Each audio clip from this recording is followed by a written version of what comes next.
పిల్లల గురించి తెలిసేది నేను మళ్ళీ మళ్ళీ చెప్తున్నాను, పిల్లల గురించి తెలిసేది ఫస్ట్ తల్లిదండ్రులకే, ఆ తర్వాత స్కూల్లో ఉన్న టీచర్కే, ఆ తర్వాత పక్కింటోళ్ళకి స్నేహితులకి తెలుసుద్ది. మరి టీచర్ మంచి బుద్ధులు చెప్పడానికి రాక ఆ తల్లిదండ్రుల పిల్లల్ని పట్టించుకోక ఏమైపోద్ది సమాజం? ఒకసారి మనం కొంతమందితో మాట్లాడదాం. నేను కొత్త ఇక్కడ ఈ ఏరియాకి వచ్చింది, ఇప్పుడే చూడటానికి వచ్చాము. జనరల్గా అసలు ఇలాంటి ప్రవృత్తిని ఎలా చూడాలి? ఏం చేస్తాం, తండ్రిదండ్రులు కానీ ఏం చేస్తారు, పిల్లలు చేసే పనికి మన తండ్రిదండ్రులు కానీ ఏం చేయలేరు కదా. ఎవరిని అనుమానించాలో భయం, సీసీ కెమెరాలు లేకపోయా, ఏం లేకపోయా, తండ్రిదండ్రులు కానీ తప్పు పట్టాను. పిల్లోడి ఆలోచనలు ఎట్టున్నాయో మనకు తెలియదు. ఇప్పుడు అంతా మైండ్ సెట్ అంతా మారిపోతుంది పిల్లలది. అదే ఎవరేం చేస్తారు. సో మీరు టీవీలో చెప్పడం ఎంతవరకు కరెక్ట్ అంటారు? ఏదండి ఇలా మీరు ఇలా జరిగింది అని చెప్పడం కూడా ఎగ్జాక్ట్. నేను ఈ క్వశ్చన్ మీరు అడగాలని అనుకున్నాను. ఇప్పుడు ఇలా జరిగింది అని చెప్పలేదు అనుకోండి, ఎన్నో నేరాలు ఏం జరిగిందో తెలియని విధంగా ఉండిపోయి గండికోట. అదే దీనివల్ల ఏమవుతుంది అంటే నేరం చేస్తే దొరికిపోతాననే భయం మిగతా వాళ్ళు ఉంటుంది. ఈ మనం చూపించబట్టే కరెక్ట్. అందుకే కదా 5 రోజుల తర్వాతనైనా దొరికాడు. ఎవరి వల్ల అయినా ఇప్పుడు నాట్ ఫర్ టీఆర్పీ, ఇదే ఈ భావ not for TRP. Yes gate వేసినా కానీ గేట్ తీసుకొని బలవంతంగా లోపలికి వెళ్తున్నారు. Yes exactly. బాధలో ఇప్పుడు దొరకలేదు. మొన్న గండికోటలో ఒక మర్డర్ జరిగింది, ఇప్పటికీ తెలియలేదు. వాళ్ళు ఏమన్నారు తెలుసా?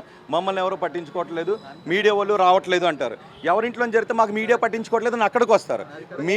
ఇప్పుడు నేను అదే చెప్తుంటా, మీడియా ఇక్కడికి వచ్చిన తర్వాత ఏమవుతుందంటే మీలాంటి వాళ్ళని ఎలా రియాక్ట్ అవుతారు అంటే సమాజం ఎలా ఆలోచిస్తోంది అన్నదే అడుగుతారు. అదే కాబట్టి నో అదే కదా చెప్తుంటా, మీడియా కనుక పట్టించుకోకపోతే అమ్మయ్య బిందాస్ అని చాలా విచారణలు ముందుకు వెళ్ళవు.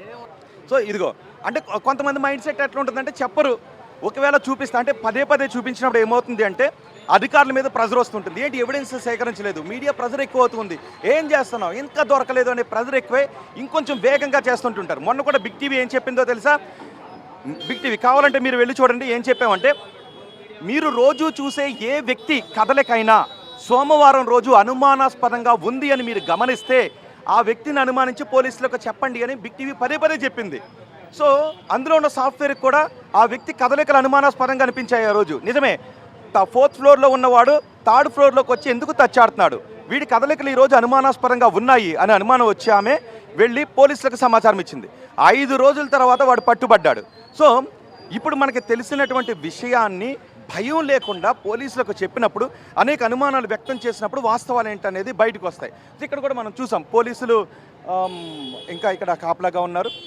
సో ఇంకొన్ని ఆధారాలు సేకరించాల్సి ఉంటుంది. ఆ బిల్డింగ్ పై నుంచే దూకి అతను ఇటు వచ్చాడు. సో ఇక్కడ ఉన్న వాళ్ళందరూ అదే భయాన్ని వ్యక్తం చేస్తున్నారు. మా పక్కింటి అబ్బాయా, మేము రోజు చూసే అబ్బాయా ఈ ఘాతుకానికి పాల్పడింది అని. అక్కడ ఒక కూరగాయలు దుకాణం వ్యక్తి ఉన్నాడు. ఒకసారి టైం ఉంటే నేను అక్కడికి తీసుకువెళ్తాను. రోజు వాళ్ళ అమ్మతో కూరగాయలు కొనడానికి వస్తాడంట అక్కడికి. రోజు వాళ్ళ అమ్మతో, వాళ్ళ అక్క చెల్లి కూడా వస్తుంటుంటారంట. చాలా అమాయకంగా మాట్లాడతాడు, మంచిగా మాట్లాడతాడు. కానీ వీడు అని నిన్న తెలిసిన తర్వాత నేనే షాక్ అయ్యానని అనుకుంటున్నాడు. దొరికాడు కాబట్టి వీడు అని షాక్ అవుతున్నాం. కానీ చాలా నేరాలు దొరకని వాళ్ళు కూడా ఉన్నారు. నేరాలు చేసి మన మధ్య తిరుగుతున్న వాళ్ళే ఉన్నారు.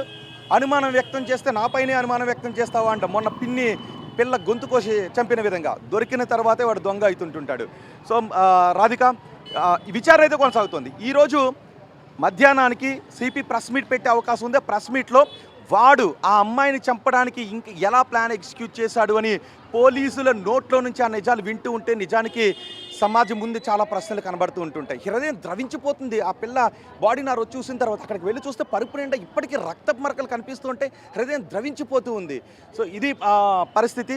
సోమవారం, మంగళవారం, బుధ, గురు, శుక్ర 5 రోజుల తర్వాత నిన్న నిందితుడిని అదుపులోకి తీసుకున్నారు పోలీసులు. నిందితుడిని అదుపులోకి తీసుకున్న తర్వాత ఒక్కసారిగా భయం, ఆశ్చర్యం అన్నీ కూడా కనిపించాయి మొత్తం సమాజానికి. తెలుగు రాష్ట్రాలన్నీ కూడా ఒక భయంతో, ఆశ్చర్యంతో వణికినటువంటి పరిస్థితి. ఎందుకంటే 10వ తరగతి చదువుతున్న ఒక బాలుడు 6వ తరగతి చదువుతున్న బాలికను కేవలం డబ్బుల కోసం అత్యంత కిరాతకంగా చంపేశాడు అని.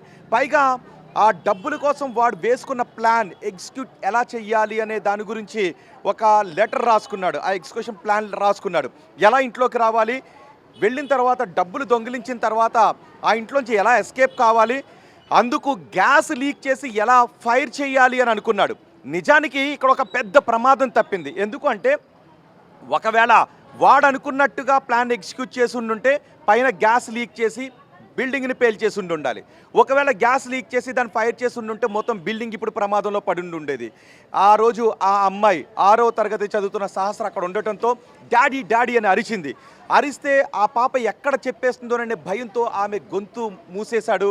ఆ తర్వాత గొంతు మూస్తే ఆ స్పృహ తప్పి పడిపోయింది. పీక నులిమిన తర్వాత మళ్ళీ ఎక్కడ బతుకుతుందోనని చాకుతో 20-30 కత్తిపోట్లు పొడి చేశాడు ఆ 6వ తరగతి బాలిక పైన.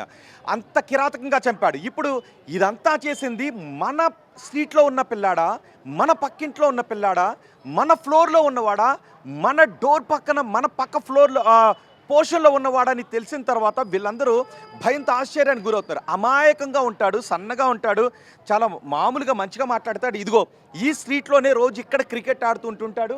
ఇక్కడ పైగా వాడికి ఒక అక్క ఒక చెల్లి ఇద్దరు ఉన్నారు. మరొక 6వ తరగతి చదువుతున్న బాలికల్లో తన చెల్లిని లాంటిది అని అనుకోకుండా డబ్బుల కోసం చంపేశాడు. పైగా ఎందుకు ఓటీటీలో కొన్ని వీడియోస్ చూస్తుంటుంటాడు, నేరాలకు సంబంధించిన వీడియోస్ చూస్తుంటుంటాడు. అందుకే ఆ వీడియోస్ చూసి ఓటీటీలో ఉన్నటువంటి క్రైమ్ సీరియల్స్ చూసి ఎలా తప్పించుకోవాలి అని ప్లాన్ చేశాడు. దీనికి కారణం ఏంటంటే లగ్జరీగా బతకాలి అని అనుకున్నాడు. ఇదిగో చూడండి ఒక్కసారి, ఆ బిల్డింగ్ పైన ఆ 4th ఫ్లోర్ నుంచే ఆ 3rd ఫ్లోర్కి వచ్చాడు. అదిగో ఆ 3rd ఫ్లోర్ చూసారా పక్కన, ఇంతకుముందు మనం అటు ఇటు కూడా వెళ్ళి చూపించాం. అక్కడ నుంచి కేవలం ఎంతో డిస్టెన్స్ లేదు. ఇక్కడ నుంచి ఈ బిల్డింగ్ పైకి దూకి ఆ లోపల ఉన్న సహస్ర దగ్గరికి వెళ్ళి వాళ్ళ దేవుడి దగ్గర ఉన్నటువంటి ఆ డిబ్బీలో డబ్బులు తీసేసి వాటిని పట్టుకుని వచ్చే క్రమంలోనే సహస్రను అత్యంత కిరాతకంగా చంపేశాడు. ఇక్కడ ఇంకొక విషయం ఏంటంటే, అన్నిటికంటే ఆశ్చర్యం ఏంటంటే 5 రోజుల పాటు ఏ భయం బెరుకు లేకుండా 10వ తరగతి పిల్లాడు ఆ అమ్మాయిని చంపేసి క్లాస్ రూమ్లోకి వెళ్ళి కూర్చున్నాడు.